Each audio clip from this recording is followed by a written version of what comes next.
నాస్తి బుద్ధిరయుక్తస్య నచాయుక్తస్య భావనా నచాభావయతః శాంతిః అశాంతస్య కుతః సుఖం.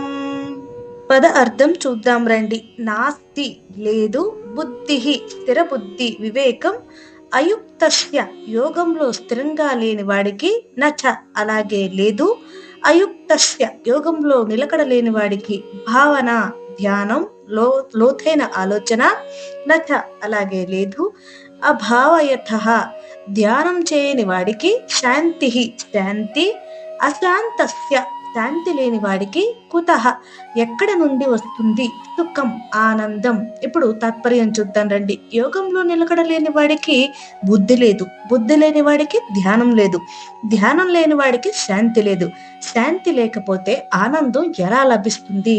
ఇప్పుడు సందర్భం చూద్దాం రండి.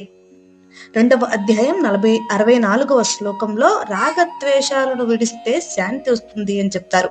అలాగే 65వ శ్లోకంలో శాంతి వల్ల బుద్ధి స్థిరత్వం కలుగుతుంది అని చెప్తారు. అలాగే ఈ శ్లోకంలో శాంతి లేకపోవడం వల్ల జరిగే పతనం గురించి కృష్ణుడు వివరిస్తున్నాడు. మనస్సు నియంత్రణ లేకపోతే ధ్యానం ఉండదు, ధ్యానం లేకపోతే శాంతి లేదు, శాంతి లేకపోతే సుఖం లేదు అని ఇక్కడ వివరిస్తున్నారు. భగవద్గీత మరింత మందికి చేరువ కావాలి అంటే నా వీడియోని మీరు తప్పకుండా లైక్ చేయాలి.